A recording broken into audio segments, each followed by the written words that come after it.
प्रणाम दोस्तों, कैसे हैं आप सब। आप सबका एक बार फिर से हार्दिक स्वागत है आपके अपने YouTube चैनल महाकाल भक्ति ज्ञान में। दोस्तों, आप सभी को हरितालिका तीज की बहुत बहुत शुभकामनाएं। जैसे कि हम सभी जानते ही हैं, महिलाएं हरितालिका तीज का विशेष तौर पर इंतज़ार करती हैं।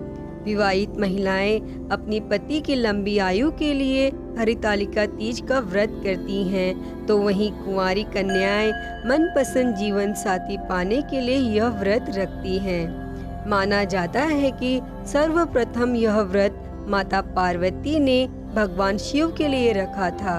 हरितालिका तीज का व्रत करने के साथ ही इस दिन हरितालिका तीज व्रत की कथा सुनने की भी परंपरा है।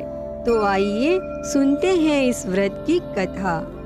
आप सभी से विनम्र निवेदन है कि यह कथा अंत तक जरूर सुने, लेकिन उससे पहले सब मिलकर बोलिए भोलेनाथ की जय, शंभुनाथ की जय, पार्वती माता की जय।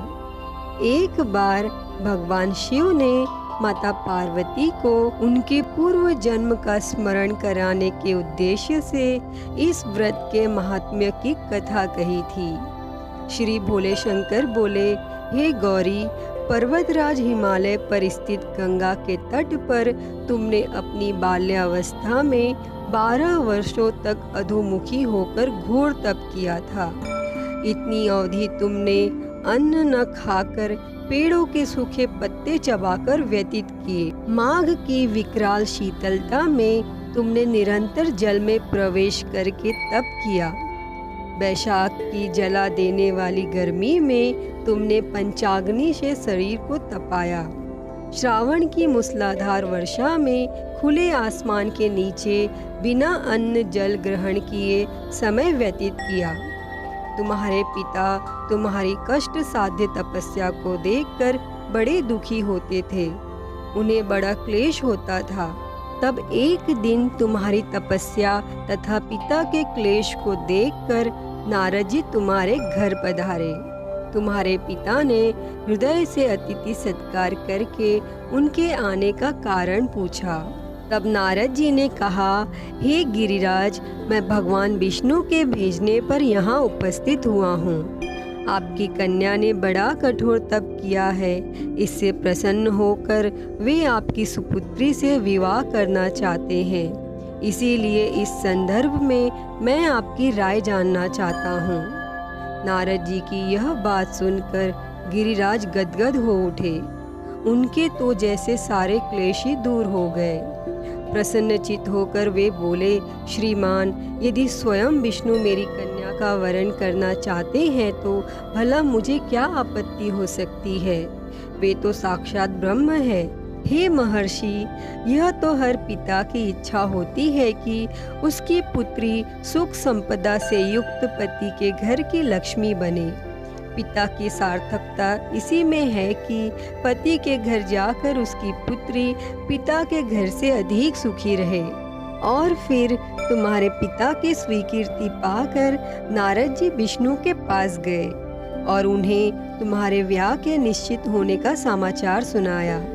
मगर इस विवाह के संबंध की बात जब तुम्हारे कान में पड़ी तो तुम्हारे दुख का ठिकाना न रहा।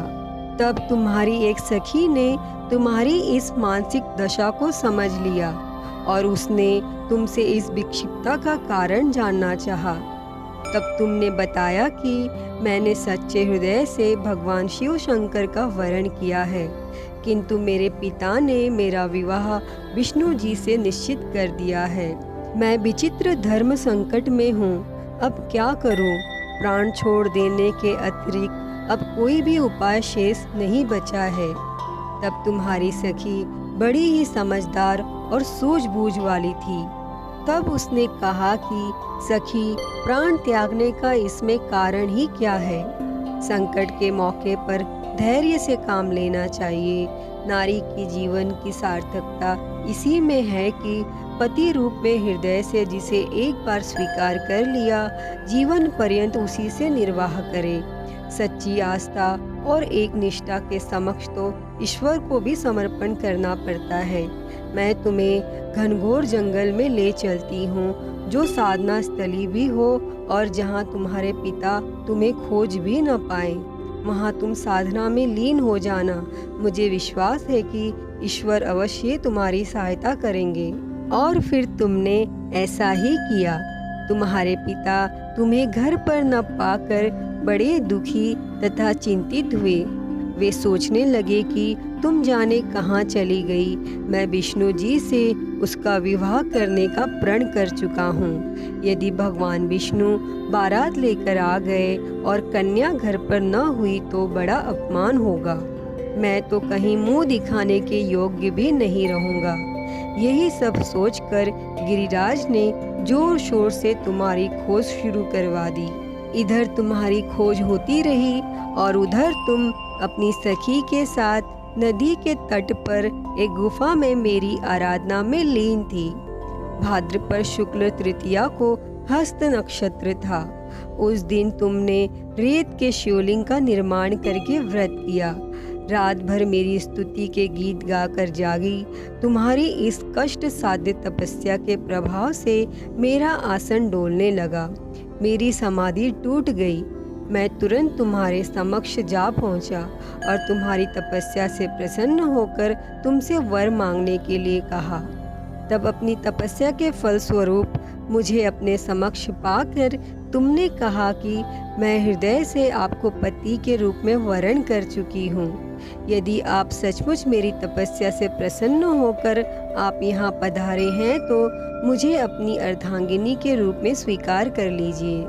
तब मैं तथास्तु कहकर कैलाश पर्वत पर लौट आया और प्रातः होते ही तुमने पूजा की समस्त सामग्री को नदी में प्रवाहित करके अपनी सहेली सहित व्रत का पारण किया। उसी समय अपने मित्र बंधु व दरबारियों सहित गिरिराज तुम्हें खोजते खोजते वहां आ पहुँचे और तुम्हारी इस कष्ट साध्य तपस्या का कारण तथा उद्देश्य पूछा। उस समय तुम्हारी दशा को देखकर गिरिराज अत्यधिक दुखी हुए और पीड़ा के कारण उनकी आंखों में आंसू उमड़ आए थे। तब तुमने उनके आंसू पोंछते हुए विनम्र स्वर में कहा कि पिताजी, मैंने अपने जीवन का अधिकांश समय कठोर तपस्या में बिताया है। मेरी इस तपस्या का उद्देश्य केवल यही था कि मैं महादेव को पति के रूप में पाना चाहती थी। आज मैं अपनी तपस्या की कसौटी पर खरी उतर चुकी हूँ। आप क्योंकि विष्णु जी से मेरा विवाह करने का निर्णय ले चुके थे, इसीलिए मैं अपने आराध्य की खोज में घर छोड़कर चली आई। अब मैं आपके साथ इसी शर्त पर घर जाऊंगी कि आप मेरा विवाह विष्णु जी से न करके महादेव जी से करेंगे। और फिर गिरिराज मान गए और तुम्हें घर ले गए और कुछ समय के पश्चात विधि विधान पूर्वक उन्होंने हम दोनों को विवाह सूत्र में बांध दिया। हे पार्वती, भाद्रपद की शुक्ल तृतीया को तुमने मेरी आराधना करके जो व्रत किया था, उसी के फल स्वरूप मेरा तुमसे विवाह हो सका। इसका महत्व यह है कि मैं इस व्रत को करने वाली कुंवारियों को मनोवांछित फल देता हूँ। इसीलिए दोस्तों, सौभाग्य की इच्छा करने वाली प्रत्येक युवती को यह व्रत पूरी एक निष्ठा तथा आस्था से करना चाहिए। हे भोलेनाथ, यह व्रत करने पर जैसी कृपा आपने माता पार्वती पर की थी, वैसी ही कृपा इस कथा को कहते, सुनते और हुंकारा भरते पर करना। जय भोलेनाथ। दोस्तों, अगर आप लोगों को ये वीडियो अच्छी लगी हो तो प्लीज़ लाइक करें, शेयर करें, कमेंट करें और मेरे चैनल को सब्सक्राइब कर नोटिफिकेशन बेल को ज़रूर ऑन कर लें। हर हर महादेव। धन्यवाद।